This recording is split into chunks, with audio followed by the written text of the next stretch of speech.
I'm Andy Armstrong, 3M application engineer, authorized trainer, and your go-to for all things 3M wrap film.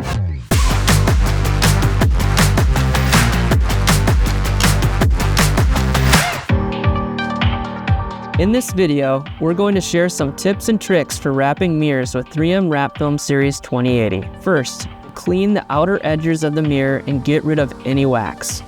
Next, apply 3M Knifeless Tape Precision Line as shown.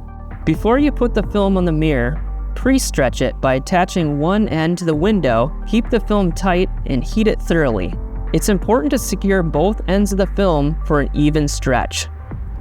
Hold it in place until it cools and keep its shape. Now, attach the end of the film that was on the window to the back of the mirror. Keep the film away from the mirror surface and pull it evenly in the same direction as the pre-stretch.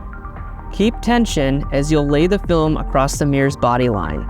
If you see any folds, snap them up and guide them towards the edges of the mirror. The film is super flexible, and with pre-stretching and a bit of heat, it will easily conform to the contours.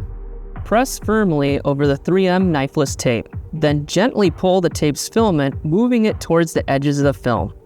Once finished, it's important to remove any excess film and the green carrier. Repeat this for all areas where you applied 3M Knifeless Tape. Finally, heat set all edges and check for any remaining air bubbles to make sure everything is perfect.